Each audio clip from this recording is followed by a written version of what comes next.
Let me give you a good philosophical phrase. All values must be won by contest. All values must be won by contest. And after they've been won, they must be defended. You say, wow, you've put a pretty heavy task on us. That's what life is all about, a pretty heavy challenge. We don't give large trophies for small effort.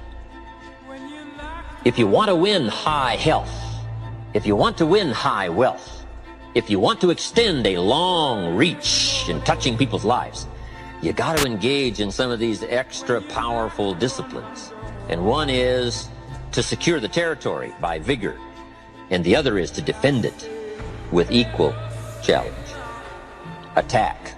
Life was designed not to give us what we want, not to give us what we need, but life was designed to give us what we deserve. Every value in life must be paid for, and those that pay are the ones that get it. It says those that give receive. Someone says, I wish to receive, I wish to receive. You don't have to concentrate on receive. Just become a good giver. It says those that search will find. Someone says, well, I need to find some good ideas to help change my life for the future. Then to find good ideas, that doesn't come because you need them, it comes because you search for them. If you want good ideas, you got to go after them. You got to go to the class, you got to go to the workshop, you got to go to the training, go to the book, right? You got to go to the journal, right? Go where good ideas are being taught, go searching, go looking, because good ideas are not going to be wasted on those that are not seeking, searching, well prepared. Get going, that's the key. Some people are ever learning, but they don't put it into action. They don't really take the action. It's like the man who keeps bringing materials to the building site and never builds anything. He keeps bringing in the sand and the gravel and the windows and the doors and the roofing material, and he just stacks up all these supplies, but he never builds anything. See, if you do that long enough, fairly soon they'll come and take you away. You've got to do something with what you've learned. You've got to take action. You've got to get going. So that's one of the most important things to learn, how to design your days, how to design your weeks, how to design the months, so that you take the proper action to get the proper return that you're looking for, whether it's economic or personal. Get going. It's a major key. When you change, when you get better, it'll get better. If you change, it'll all change. Don't put it on someone else. Hope that someone else will change it for you. Take responsibility for yourself. Take personal responsibility. You can't change the circumstances or the seasons or the wind, but you can change your reading habits. You can change whether or not you go for the skills, burn the midnight oil, turn yourself around, multiply your value by 2, 3, 5, 10. That you've got charge of. That you have control of.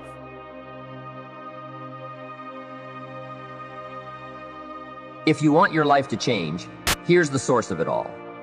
Ideas plus inspiration. The good news is, ideas are not that far away. I've got an excellent phrase for you to consider, one that will serve you well for the rest of your life. Everything you need is within reach.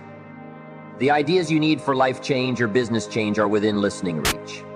They're within reading reach. In fact, there's probably a library not too far from you. The problem is, most people pass by libraries. Very few walk in. Andrew Carnegie set up all these libraries across the country thinking everybody would stop in. But no, almost everybody drives right on by. Do you know how many people own a library card in the United States? 3%. And guess how much they cost? Nothing. The ideas are within reach. But here's the key question. Who is going to reach? There's a simple biblical phrase that says, if you seek, you will find. But it's very important to know that finding is reserved for the seekers. We don't find what we need. We find what we search for. If you will search, if you'll try, if you'll go, if you'll listen, ideas are within reach. And ideas are life-changing. There's nothing so powerful as an idea whose time has come. A business idea, a social idea, an investment idea, a good health idea. All you need is a specific idea to make an impact on your life. Ideas can help you gather treasure, gather equity, and gather wealth. 10 years from now, you can be right where you are now, or you can be in a new place. The difference between now and then could be significant in terms of money, lifestyle, treasure, and equity. In 10 years, you can enjoy an incredible life if right here and now you make a small change in your thinking to start you on the journey. The key is to start right now gathering the ideas and making the changes that will take you further along this new road. Ideas can change your life, and sometimes all you need is just one more good idea in a series of good ideas. It's like dialing the numbers of a combination lock. After you've dialed 5 or 6 numbers, the lock may not come open, but you probably don't need 5 or 6 more numbers. Maybe you need just one more number, one more idea. Maybe a seminar or a sermon can provide it. The lyrics from a song could do it. The dialogue from a movie could do it. Conversation with a friend might do it. If you keep your eyes and ears open, you'll find that one last idea you need. Once you find that idea, the lock comes open, and there's the door for you to walk through. Just one more idea, no matter where you get it, may be all you need to open that door of opportunity. If, however, the lock still doesn't open, you may be lacking in inspiration. Who knows why some people are inspired and some are not? Some people find a great idea and turn it down. Some people say that it costs too much. Some people say that it's going to take too much time. Some people are too busy. There are a lot of different reasons why some people are inspired to take advantage of a good idea while others pass it up. I call it mysteries of the mind, and I just leave it at that. There are some things I don't try to figure out. Some people buy and some don't. Some go for it and some don't. Some change and some don't. And if you've been around for a while, you can usually spot those who don't take advantage of a good idea. A man asks me, "How come all this stuff goes wrong for me?" I say, "I don't know." The most I've been able to figure out is that those kinds of things always happen to people like you. I'll bet he's one of the ones who don't take advantage of good ideas. If he continues on that path, he'll probably never find the right combination. That honor will always fall on the ones who do. Like you.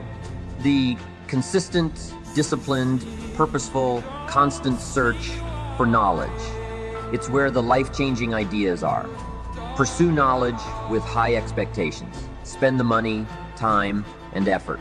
They are all investments, but the payoff is so great it's hard to compare the cost to the reward. First is the money. Set up an educational fund for the programs, the books, the lectures, the seminars, and the videos you need for a constant flow of ideas and inspiration. Take a portion of your income each month and set it aside to invest in the search for knowledge. Remember, the best money spent is the money spent to cultivate the genius of your own mind and spirit. Make sure you don't spend more for frivolous comforts and conveniences than you do for education. The money is a small price. The promise is unlimited potential. The next investment is time, which is an extremely valuable expenditure. It's one thing to ask someone for their money, but to ask them for their time is a much more significant request. Knowledge takes time, precious time. The time you spend is irreplaceable. You can get more money, but you can't get more time. However, life has a unique way of rewarding high investment with high return. The major investment of time you're making now could be that small, fine tuning you need for major accomplishment. Last is the investment of effort. There is a great deal of difference between casual learning and serious learning. Learning that opens up the whole mental and spiritual process is truly an investment in effort. And this effort is the investment that opens the floodgates of ideas that can work their magic for you in the marketplace. So I don't hesitate to ask you to spend, in a deliberate and consistent fashion, the money, time, and effort required to reach your goals. These are the investments that turn on the lights, sharpen the focus, and start turning your wishes of wealth and happiness into reality. Let me share with you two of the best sources of information available. First, There are your own experiences. Become a good student of your own life.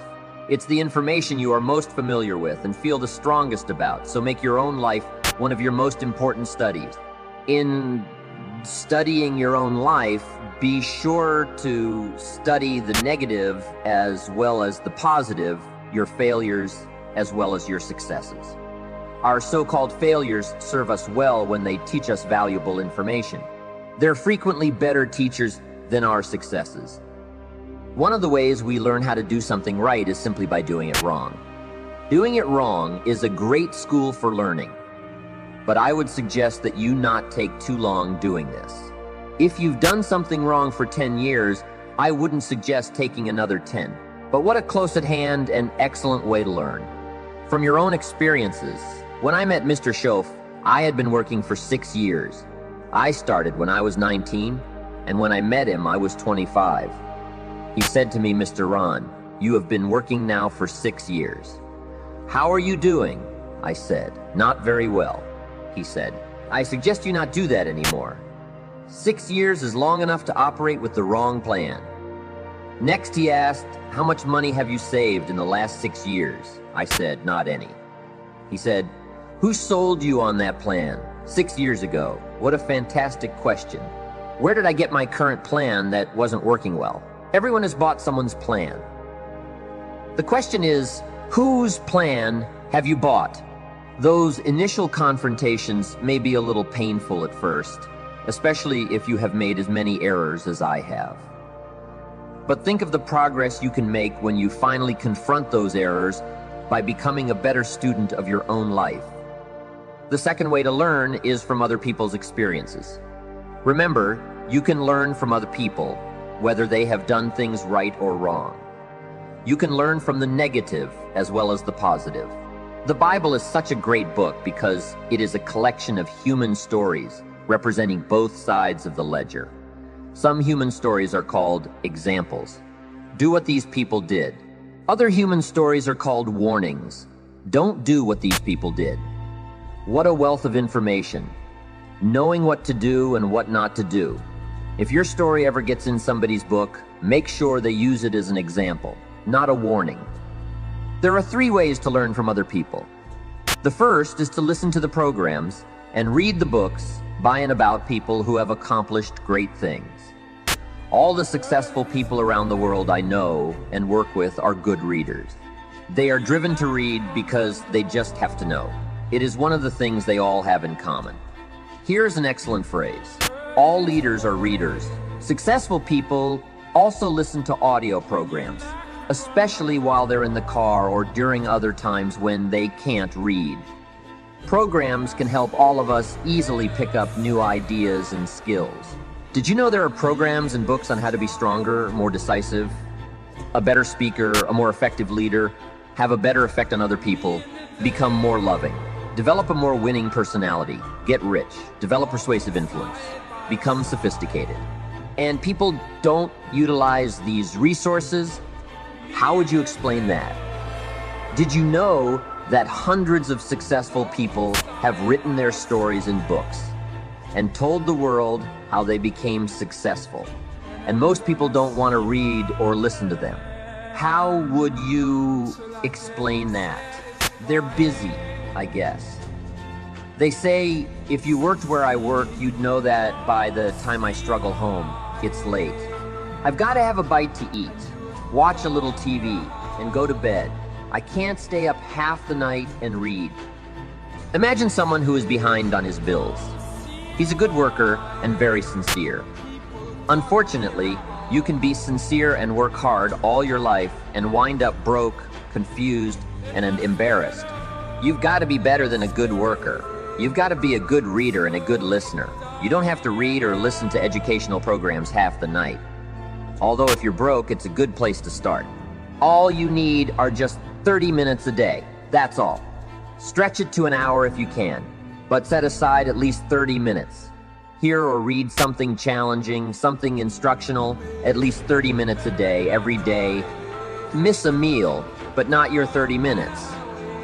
You can get along without some meals, but you can't get along without some ideas, examples, and inspiration. There's a biblical phrase that says, man cannot live on bread alone. The most important thing, aside from bread, is words. Words nourish the mind. Words nourish the soul. Humans have to have food and words to be healthy and prosperous. Make sure you have a good diet of words every day. And remember that to properly feed the mind, you must maintain good balance. Don't just read or listen to the easy material. You can't live on mental candy.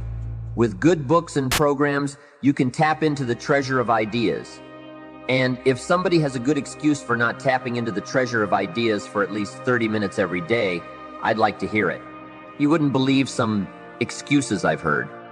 Don't make the same mistake. Invest the money, get the programs and books. The best money you can spend is money invested in your self-education. Don't shortchange yourself when it comes to investing in your own better future.